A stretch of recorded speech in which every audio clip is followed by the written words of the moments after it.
دفاع وطن پر قربان شمالی وزیرستان کے ضلع شوال سیکیورٹی فورسز اور دہشت گردوں کے درمیان شدید فائرنگ کا تبادلہ۔ لیفٹیننٹ دانیال اسماعیل بہادری سے دہشت گردی سے لڑتے ہوئے شہید ہو گئے۔ نائب صوبیدار کاشف رضا، لانس نائک فیاقت علی اور سپاہی محمد حمید بھی شہداء میں شامل۔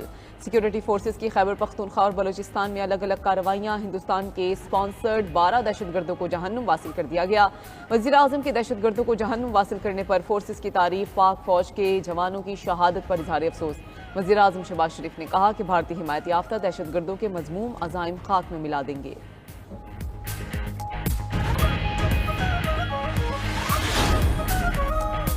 آپریشن سندور میں بھارتی فوج کی نااہلی بے نقاب، بھارتی دفاعی معاہدوں میں کرپشن کا راز فاش۔ بھارتی ایئر چیف کے سنسنی خیز انکشافات سامنے آ گئے۔ بھارتی ایئر چیف نے تہلکہ خیز بیان میں کہا کہ کوئی بھی دفاعی منصوبہ کبھی وقت پر مکمل نہیں ہوا۔ ہم جانتے ہیں کچھ سسٹمز کبھی آئیں گے ہی نہیں، لیکن پھر بھی معاہدے کرتے ہیں۔ اے پی سنگھ نے کہا کہ دفاعی معاہدے تو ہوتے ہیں لیکن ہتھیار نہیں آتے۔ آپریشن سندور نے دفاعی قیادت کو جھنجھوڑ کر رکھ دیا۔ اب جنگ کی نوعیت اور حکمت عملی بدل رہی ہے۔ جو وعدے پورے نہیں ہونے وہ ہم کیوں کرتے ہیں؟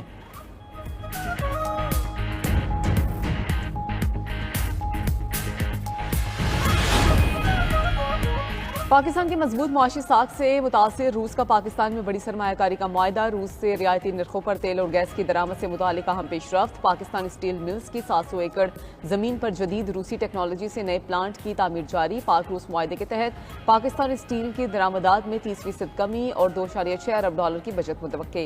دوسری جانب جنوبی ایشیا میں بھارت کی اثر و رسوخ میں کمی، چین نے بازی پلٹ دی۔ امریکی think tank council on foreign relations نے بھارت کی گرتی ساکھ اور جنوبی ایشیا میں چین کے بڑھتے اثر پر تہلکہ خیز رپورٹ جاری کرتی۔ رپورٹ کے مطابق پاکستان کے ہاتھوں جنگ ہارنے کے بعد مودی اب سفارتی جنگ بھی ہار چکا۔ خطے میں مودی حکومت کی اجارہ داری ختم، جنوبی ایشیا نے بھارت کو مسترد کر دیا۔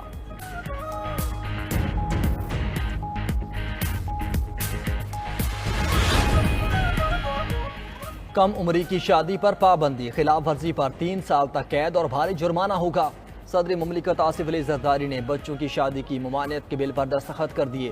قانون کے مطابق نکاح خواہ 18 سال سے کم عمر لڑکی لڑکے کا نکاح نہیں پڑھائے گا۔ خلاف ورزی پر لڑکا لڑکی کو 3 سال تک قید بمشقت ہوگی۔ نکاح خواہ کو 1 سال قید اور 1 لاکھ جرمانہ ہوگا۔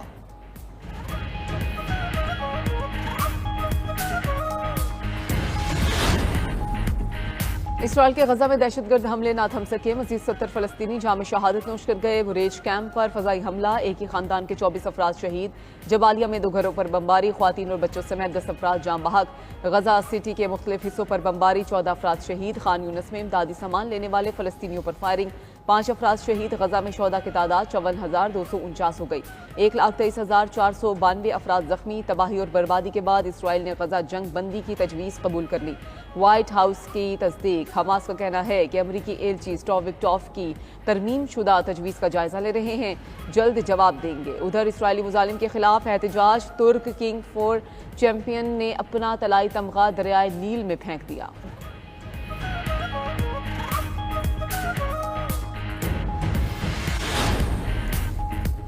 پاکستان کا سلامتی کونسل سے غزہ میں نسل کشی روکنے کے لیے اقدامات کرنے کا مطالبہ۔ اقوام متحدہ میں پاکستان کے مستقل مندوب عاصم افتخار نے سلامتی کونسل اجلاس سے خطاب میں کہا، غزہ سے اٹھنے والی فریادوں پر مزید خاموش نہیں رہا جا سکتا۔ تاریخ ہمیں ہماری ذمہ داریوں سے بری و ذمہ نہیں کرے گی۔ سلامتی کونسل اسرائیلی مظالم پر تماشائی نہیں بن سکتی۔ مؤثر قرارداد کے ذریعے متحد ہو کر اسرائیلی مظالم کو روکا جائے۔ فلسطینیوں کو زبردستی بے دخل کرنے کی کوششیں مسترد کرتے ہیں۔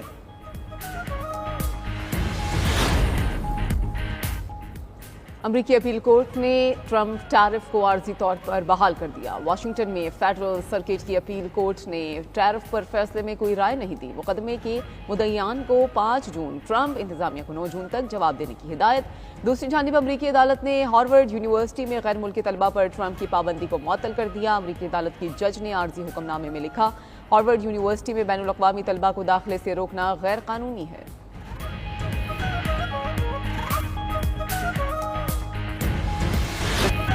قومی ہیرو ارشد ندیم ایک اور گولڈ میڈل جیتنے کے قریب۔ ایشین ایتھلیٹکس چیمپئن شپ میں جیولن تھرو کے فائنل کے لیے کوالیفائی کر لیا۔ اولمپک گولڈ میڈلسٹ نے پہلی باری میں 86.34 میٹر کی تھرو کر کے سب کو پیچھے چھوڑ دیا۔ کوالیفائنگ راؤنڈ کے دوسرے مرحلے میں پاکستان کے دوسرے تھرور محمد یاسر کی بھی شاندار کارکردگی، 76.07 میٹر کی تھرو پھینک کر فائنل میں جگہ بنا لی۔ جیولن تھرو کا فائنل کل دوپہر پاکستانی وقت کے مطابق 1:10 پر ہوگا۔ پاکستانی رنر عباس نے 200 میٹر ریس میں 5ویں پوزیشن حاصل کی۔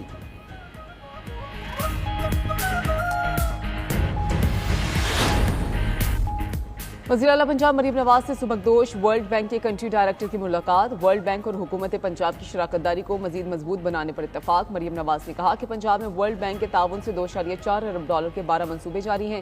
دیہات میں صاف پانی اور سینیٹیشن پروجیکٹ کے لیے حکومت انتھک کوششیں کر رہی ہے۔ پاکستان اور ورلڈ بینک کا $40 ارب کا نیا کنٹری پارٹنرشپ فریم ورک اڑان پاکستان کے ویژن کی عکاسی ہے۔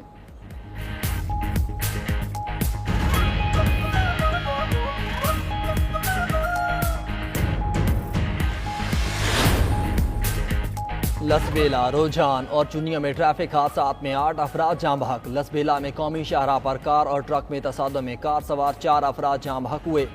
روجان میں ٹرک نے لوڈر رکشہ کو کچل دیا، 2 افراد موت کے منہ میں چلے گئے۔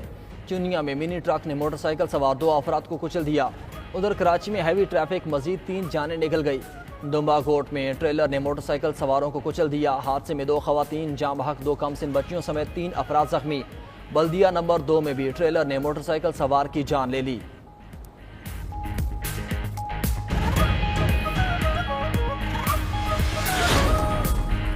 خیبر پختونخوا میں طوفانی بارش اور ژالہ باری سے تباہی، چھتیں اور دیواریں گرنے کے واقعات میں 5 افراد جاں بحق، 11 زخمی ہو گئے۔ فصلوں کو نقصان پہنچا۔ مومن میں آسمانی بجلی گرنے سے 2 افراد جاں بحق، 1 زخمی ہو گیا۔ مردان میں چھت گرنے سے ماں بیٹی جاں بحق ہو گئیں۔ سوات میں موسلادھار بارش اور ژالہ باری سے فصلوں کو نقصان۔ مٹا میں شدید ژالہ باری نے پھلوں کے باغات کو تباہ کر دیا۔ اٹک میں شدید طوفان سے بجلی کے پول زمین پر گر گئے۔ مانسہرہ کی تحصیل اوگھی، وادی ناران، کاغان میں بھی طوفانی بارش جلد ڈھل 1۔ اسلام آباد، راولپنڈی، میرپور آزاد کشمیر، مری اور گردونواں میں بھی موسلادھار بارش۔ محکمہ موسمیات کے مطابق کراچی سمیت سندھ میں آج موسم گرم رہے گا۔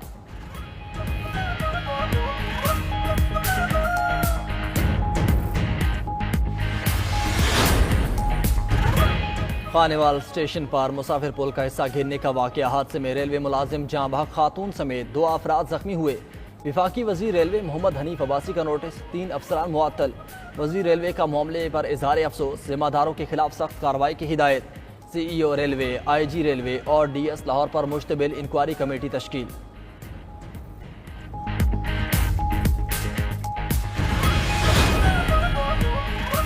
عوام کو نہ بجٹ کا انتظار، نہ اعداد و شمار سے سروکار۔ کئی بجٹ آئے، کئی گئے، مزدور کی حالت نہ بدلی۔ پشاور میں نا امید محنت کش طبقے نے بہتری کی امید ترک کر دی۔ کہتے ہیں امید دلاتے ہیں، حالات بہتر نہیں ہوتے۔ حیدرآباد میں صنعت کاروں اور مزدوروں کو بجٹ سے امیدیں، خدشات بھی برقرار۔ 50 سالہ چوڑی ساز خاتون کی حکومت سے مہنگائی میں کمی کی اپیل۔